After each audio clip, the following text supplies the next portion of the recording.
Eid al-Adha, also known as the Festival of Sacrifice, was celebrated yesterday by Muslims across the world.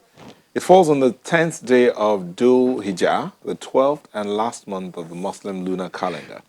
Eid al-Adha is the second major Muslim festival after Eid al-Fitr, which marks the end of the Ramadan, the month of fasting. Now, as the pandemic rages, many Muslim majority countries announced restrictions on public gatherings.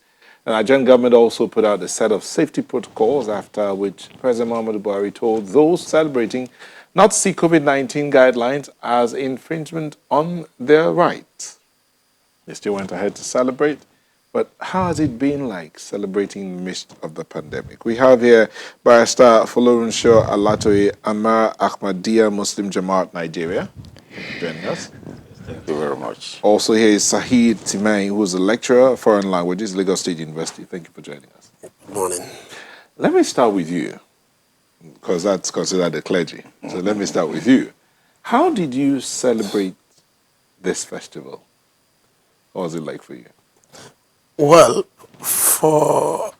incidentally, I'm also a cleric. Okay. Well, you don't have that title added here, so but let's just start with you.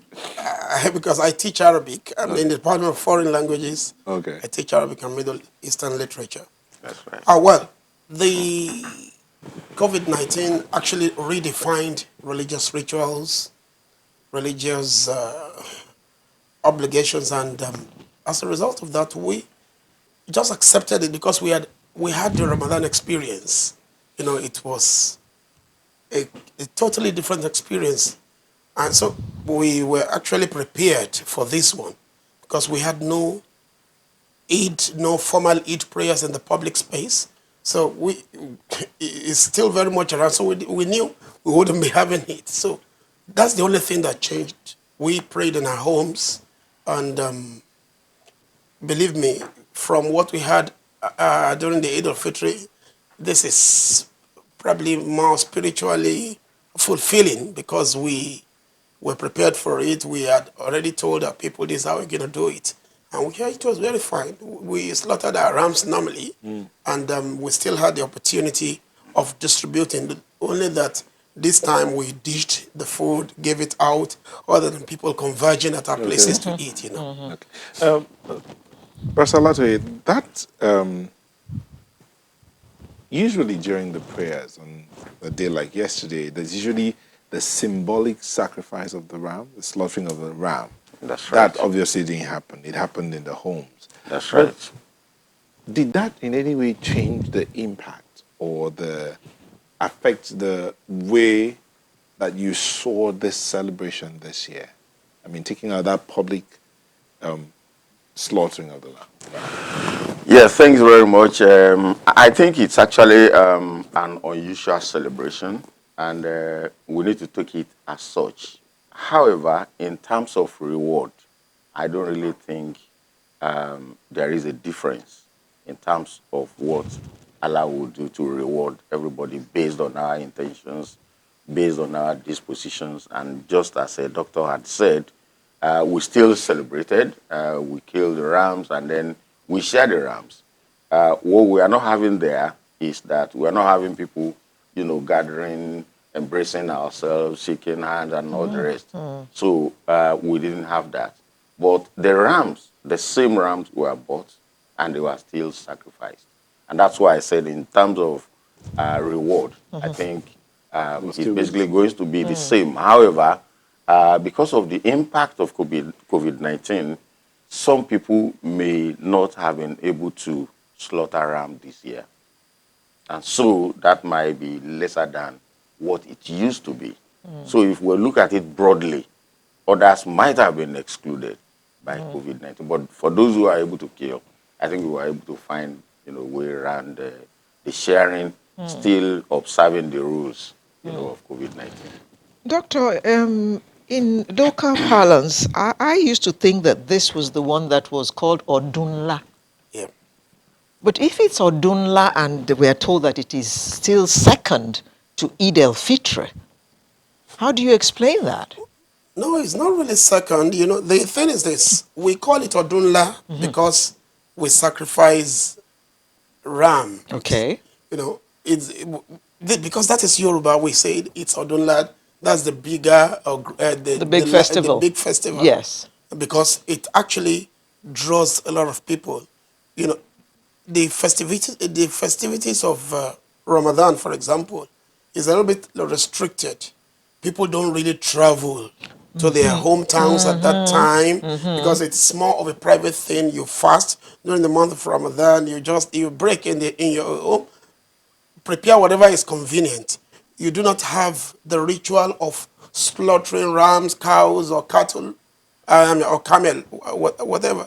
So this naturally attracts a lot of people, and that's why even non-Muslims who belong to families where there are Muslims generally celebrate with their people from Oyo or Shun, Kwara State generally travel home for celebration. Even look at in Ejebode, the Ojude Oba festival, comes after Eid al-Adha, and people, even from outside the country, people come from diaspora to participate, regardless of whether they are Muslims or not, because they see it as a bigger thing.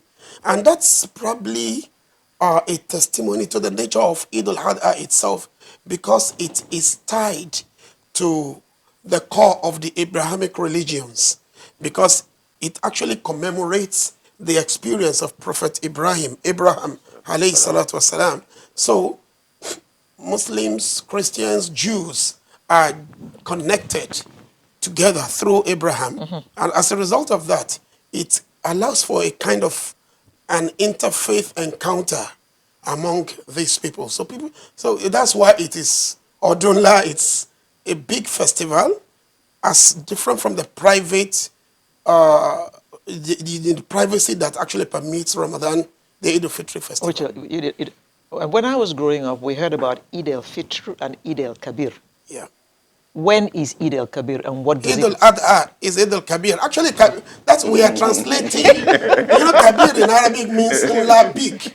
So Eid means festival. Well, that's what you all used to call it before. Why did you change the name? Because the name in the scriptures is Eid al-Adha, the festival of sacrifice. Okay. But here, people just translated what they say in Yoruba, Odunla, Eid al-Kabir.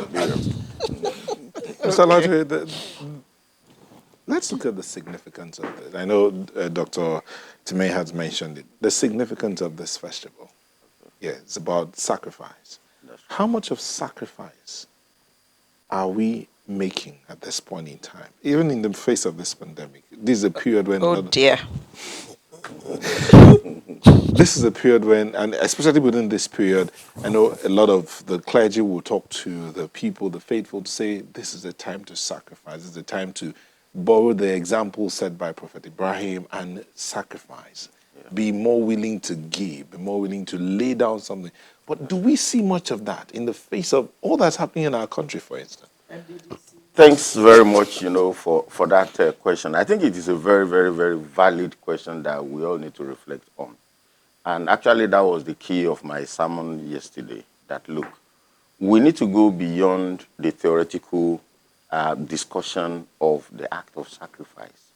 And we need to operationalize it and ask ourselves questions. Let's look at family harmony and the act of sacrifice. It was because Asrat Ibrahim sacrificed by obeying Allah. That was why the wife also obeyed him. And that was why also the child also obeyed the two of them. And that was a harmony. So family harmony actually is on obedience to Allah. And it's the same thing at the national level. Service to the nation. Let's go and look at the place where Asrat Ibrahim, actually did this, which we call Hijaz. Mecca environment, Medina environment. Look at it today. Because of the prayers, because of the sacrifice that they put ahead. That look, we put everything in the hand of Allah. We don't resort to self-help. For instance, theft is an act of self-help. Corruption is an act of self-help. They ignore, they abandon all these things because they are not the way of Allah. So we need to remind ourselves, sacrifice is not only to kill ram, no. It's to leave your urge, all your negative urge. of not loving other people. That's what we need to do. And we need to ask ourselves questions, especially in this country. We are not supposed to be where we are. It is because of lack of sacrifice on the people who are serving us in the country. Because it is not about me, but about us, how we will all live in peace. But those who are serving, who are in the leadership position, sorry, I just have to bring this here before I forget. Those who are in this leadership will tell you that it is the followers who are putting pressure on us to do this. Which pressure? The Holy Prophet had followers, 10,000 followers in his lifetime.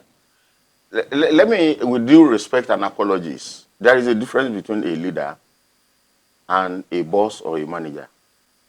So I think that's where we are mixing it up. We have bosses and managers in Nigeria, but not leaders. Leaders should know what is right to be done. Barrister, Yes. the prophet who had 10,000 Thousands. followers, those 10,000 followers did go to him that their mother has died, he should bring money for them to bury their mother. That their wife is in hospital, there's no money to pay for her to give birth. So he has to cater to the needs of everybody in his village because he's now a big man. Very well, madam. There was Baitul Mal then. You would never see where they said the Holy Prophet ﷺ took 1 naira from there. No. There was an hadith where Hassan just took 1 dabino and he has started eating it. He had to pop his, throat. That no, you can't eat it. This is for the public.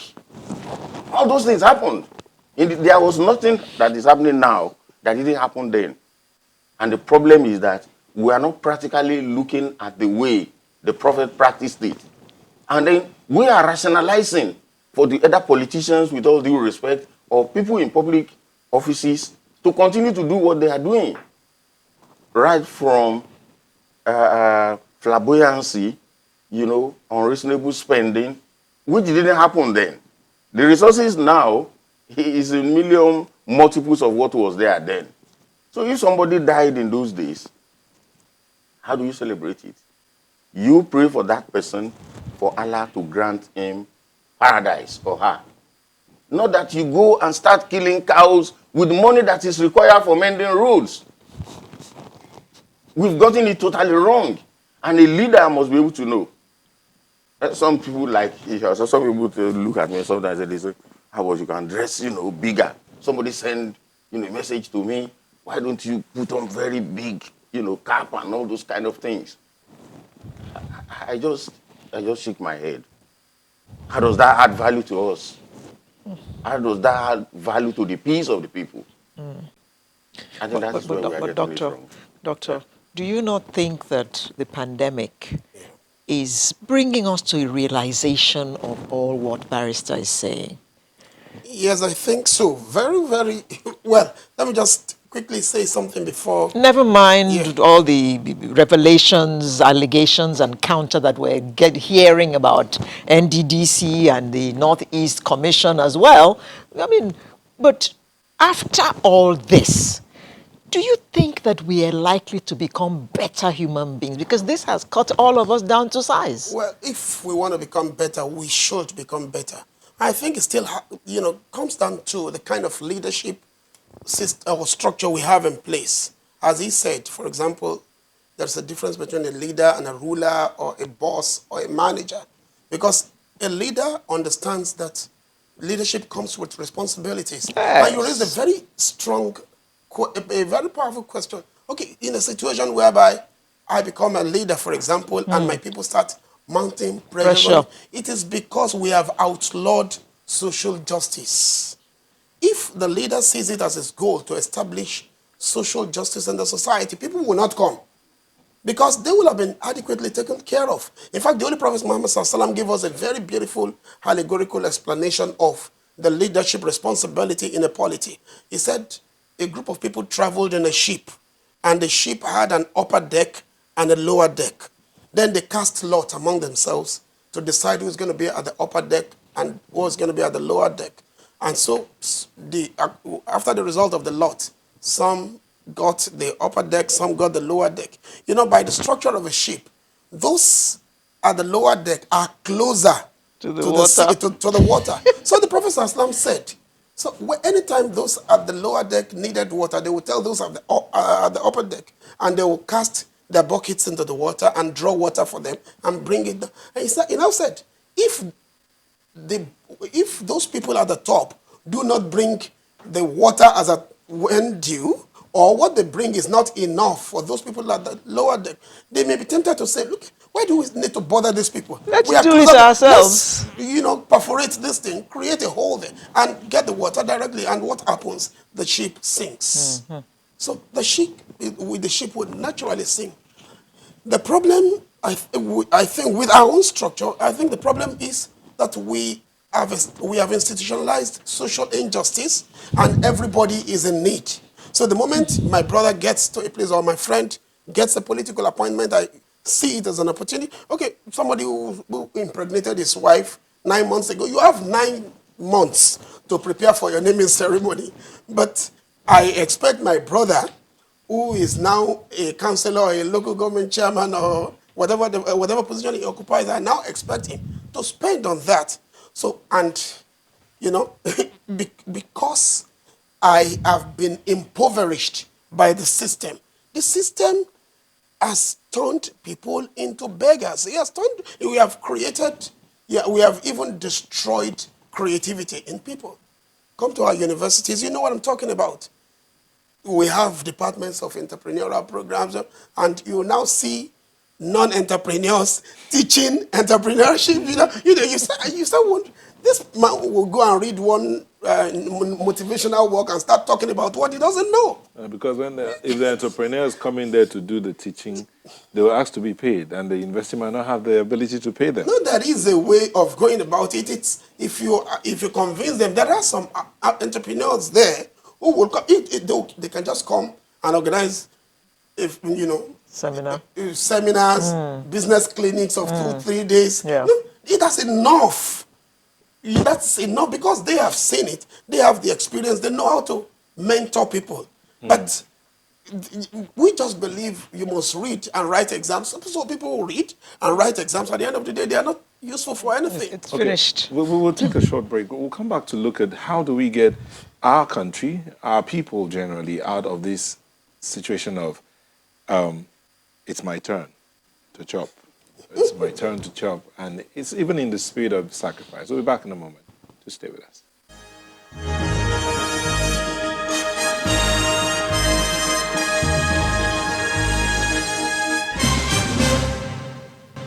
Thank you for staying with us. We're looking at the Festival of Sacrifice, which happened yesterday, and it was done by the Muslim faithful across the world. And those of us who are friends and brothers of the Muslim faith will also join, because I know some of you are like, where's my own there? I didn't get my package of I saw some people. Don't worry, we'll get there. But beyond the sacrifice of the ram and the eating and the celebration, which is done in homes now with social distancing, the question is the question of value, because it is believed that that sacrifice by Prophet Ibrahim was based on value that he had for God. That's right. When God gave him the instruction, take your own and give me. For me to take that which I value and give you means I value you above me. Today in our nation, how much value do we have for this nation, which is supposed to be bigger than all of us? When I say do we, both the leaders and the led. Thanks very much for that question. How I wish almost all, media houses, religious houses, everywhere we focus on just only one thing if we want this country to change, and that is value change. And that is what we learn from Hazrat Ibrahim, alayhi salatu wasalam, what we learn from Hazrat Ismail, what we learn from the Holy Prophet Muhammad sallallahu alaihi wasallam. For them to succeed, they changed from being animalistic to being a human being, a very civil person. And government need to invest a lot on that. Government that is focusing on, I'm going to arrest you when you do corruption, I'm going to deal in, I'm going to deal. Continue dealing. Out of 100 people, 95 people agreed, just as the doctor said, on social injustice, on stealing, on they will still be sharing it where you are keeping it. So what do you need to do? Is to work on their value system. I've had this discussion with a number of people. That look, it's not about EFCC arresting somebody. It is part of it, but it shouldn't be more than 1 to 5%. We shouldn't hand over the country to enforcement. No, the country must be with operations. And operations must be over 90%, if not 95%. You cannot rule out people who will misbehave. They should be under 5%. So we have to move from the way we behave now, from the way we think, from the way we behave, from the way we talk, to the way we should behave. It is when we have value change that this country can start changing. The way we should behave. Yes. Is that defined? Is it defined and placed before the people? Or can it be defined? We know materially what is right and we know what is wrong. How we are going to educate people, like use social means to force them to do the right thing. Doctor said something which is very, very useful as a leader. The way you behave, the followers are going to be watching you. If you steal 1 naira, expect them to steal 100 naira, if it is 100 naira that is with them. But if you don't steal and you are after social justice, they will know, no, this man is after social justice. No, don't let us ask him, because he will not do. So that's what I mean. We need to enlighten ourselves, and this one starts from the leaders. Okay, Dr. Tumay, sorry, Leo. Yeah. That value change, you're a teacher. Yeah. Is it possible? And how quickly can it be done? How quickly, that I cannot answer. How quickly, that I cannot answer. Because there are immediate steps to be taken, but there are long-term measures that can adequately address. Let's look at the immediate ones. Yeah, the immediate one, that's in the area of, in the area of enforcement and in the area of certain personal examples. But it goes beyond, because if you look at the way little children think these days, students in the primary school, secondary school, we have come to legalize illegalities, and people see this as the norms. It is one of the major problems with ethical issues. Yes, exactly. And we religious leaders have a lot of problems in this regard because we celebrate known crooks. In the mosques and the churches, they are on the high table. In a way, you are telling the coming generation, these are the models for you to follow. Yeah. And that's why you see people talking about, everybody wants to become like Hush Puppy. I've seen youth arguing, what's wrong with what he did? Nobody saw anything wrong with it. We do not reward hard work here. We do not reward diligence. We do not reward commitment. So everybody believes there is a shortcut to things. Yeah. So we need to start, apart from dealing with people up there, we need to integrate this into the educational system, package it into songs, into storybooks, things that will change the orientation, the idiosyncrasies of the coming generation. Yeah. They will grow up to understand that this is how to live, because we know, those of us who had the good fortune of reading the Alawiye series of G.F. Odunjo will understand what I'm talking about. African nursery rhymes generally are full of moral teachings. Yes. Whereas the focus of English nursery rhymes is on the tongue. They want the tongue to adapt to the language. So when you read Pussycat, or blah blah black sheep, you don't get anything. Or what lesson is it? Is in Twinkle Twinkle Little Star. I wonder what you are. It's about adapting your tongue.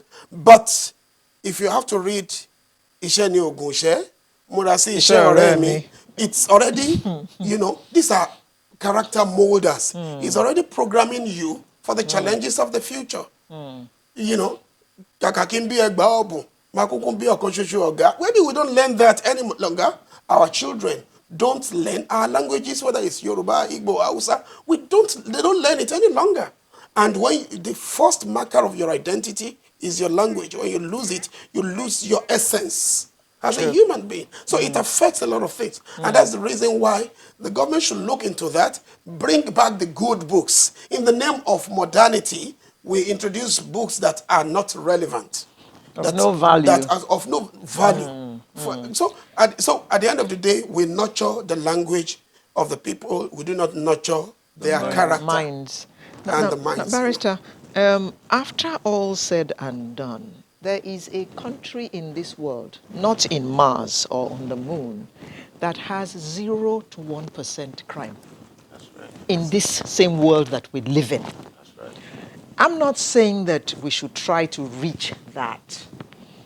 At least let us take a few steps towards being better people, being better human beings. Values starting to be restored. Please note my choice of words. Starting to be re-established. Values which we seem to have thrown away, that make us idolize people like Hush Puppy, that makes us all want to go into politics so that we can steal.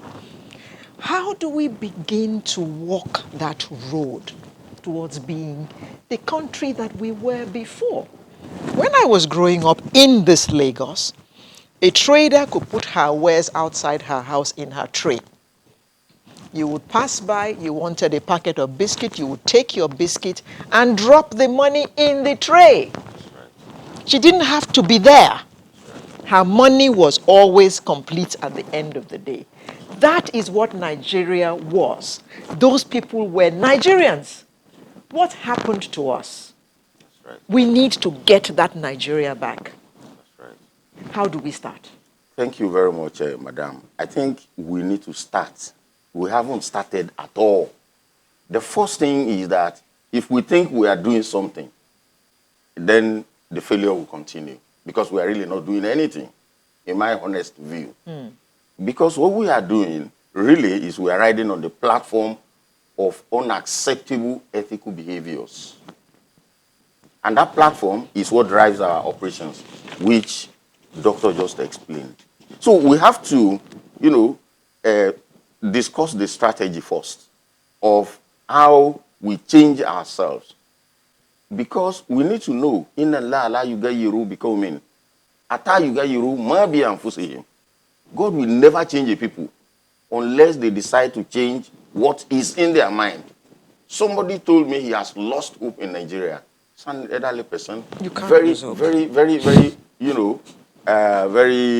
affluent. God has blessed him, but he's not satisfied. Because what he's seeing is not what he wants to see. And I keep on telling him, look, we need to focus on value change. Quite a number of people I discussed with. We need to map out strategy. Where we are right now, we need to start all those ills that doctor listed. We need to list them and map out academic ways, educational ways that, look, we need to approach this way, and then we find solution. And we have to put it in practice, not theory. And that's what I said about Asrat Ibrahim having faith in Almighty Allah, obeying Almighty Allah, and really putting into practice. Then Allah came to his aid. God will only help those who help themselves. Those who are deceitful, God will never help them. Continue with your deceit. Unfortunately, the follower will also be following the same trend. So we have to restart. We have to restart. And it's not a question of only one person. The strategy will be, yes, somebody will come up with the idea, but you need followers who will buy into the idea. That is the strategy of the Holy Prophet Muhammad. Why I agree with Doctor. It's not something we will change in a day. No, it's not a day. And I agree with you, but we can also achieve between 0 and 1%. We can, in such a number of years. Because in a century. Yes. Even less than a century. Less than a century. No, somebody told the leader of Dubai. Maktoum. Yes, Maktoum. You can change your country in 20 years. He said, 20 years? Why do I have to wait till 20 years? My people should wait. Why not 5 years? And he has done it. He has done it. So we can do it if we all focus on the right thing. We are not focusing on the right thing at all. We must focus on value change. Value change from all kinds of our evil to all kinds of good.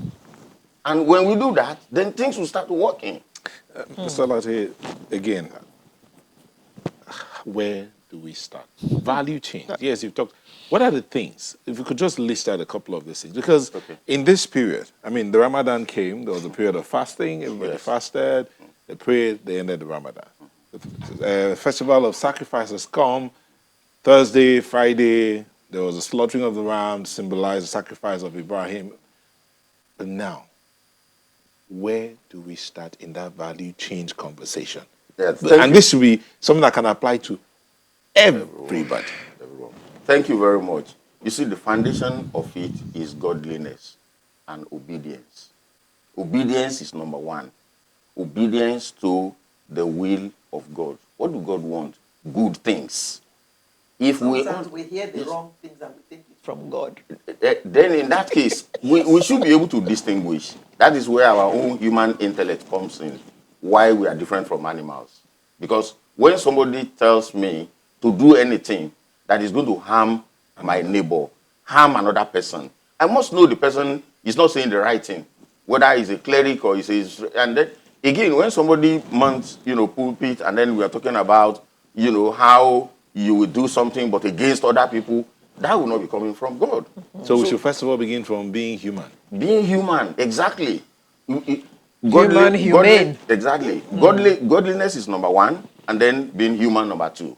Because you won't be human if you don't respect the law of God that creates all of us. God binds all of us together. You must first respect that God. You must obey God. You must respect God. It is then you can be human. Because if you want to do any harm, you will remember that, look, this person was created by God. I can't harm him. And that is it. So the starting point is for us to realize, by obeying God. The second thing, being human. Then the third thing, we move into our actions. Good actions. We should encourage good actions. We should encourage good work. We should reward good work, not evil. We should praise those who are honest, not those who are dishonest. The people who are occupying positions, we should focus on how they will sacrifice, not on big pay. We don't need, for instance, like in my Jama'at, I know that's Islamic organizations. You don't earn anything from being an Amir of Ahmadiyya. No. You have to serve. You must have your second office. People who do not have second office need not be appointed at this time if we really want to do value change. If I go to government, I don't have to be paid. I have office. We only agree on the number of hours I use for the government for the sake of the people. And where some people are going to work 24/7 there, and they have to be paid, like technocrats. I don't mean technocrats. No, technocrats have to be paid. But that's because that's what they do. But political offices, you hear, this is a country where, as Dr. Saab said, you have people who have been governors before, who have been senators, they are collecting pension, they are collecting pension in two places, and yet they are collecting salary of the current work. Only one person. Yeah. Is that godliness? Is that morally right? Do anybody need to tell us that is totally wrong and unacceptable? When somebody has not even been paid 30,000 naira. These are ungodly acts that needs to be addressed. And that is why I put it, number one, is for all of us to change to be godly, to fear God, and it is then we can love his people. The people he has created. We have to move away from being selfish, individualistic in mind. We have to move away from being tribalistic. We have to move away from being a religious by gods. No, we are all created by God. So when we have all these common values, then we move to operations. So if I want to recruit people, I have to recruit people, those people who are not competent, I find a way of training them. There is no useless human being. We have to train people and make them to be useful. Those who are already useful, you give them the right work to do. Nigeria has much more work than we can handle. Okay, let me just read these tweets out. Festus Akimbo says, we also need to strengthen families. Strong families will go a long way to bring attitudinal change to our society. That's right. Ikmosa, we should reform our incentive system. There's need to reward hard work. That's right. Kaede Esson says, okay, go ahead. Correct. I was emotionally touched when the guest speaker mentioned the old Yoruba literature books we read in primary school. That's right. They are truly character molders. That's right. Trojan says, Barrister Aziz Alatoye is a role model, and these were examples in all of his doing with utmost ethical conduct. Well done, sir. Thank you very Let's much. hope your example can be copied by all of us. As we wind down, Thank you very much. Dr. Timei, what would you say to the faithful and Nigerians in general and the world at large? Yeah, well, I think the way out, or the way out of this problem, because it's so broad, so Yeah, 5 seconds. 5 seconds. So our approach has to be multi-sectoral, multi-dimensional, and multifaceted. Every sector should play a role. The religious, also the media houses, the political class, everybody should accept value change. Barrister Alatoye, 10 seconds. Thank you very much. My advice to us is we should start from where we should start. We should all be godly. That's number one. Number two, we should love ourselves. We should avoid discrimination. Number three is we should avoid all vices, all evils, including lying, corruption, stealing. They are acts of ungodliness. Okay. Thank you very much, Barrister Folorunsho Alatoye, Amir Ahmadiyya Muslim Jamaat, Nigeria. Dr. Said Timei, lecturer, foreign languages, Lagos State University. Thank you both for sharing today with us. Thank you very much. And happy Eid al-Fitr. Al-Adha. Sunrise will be back in a moment. Just stay with us.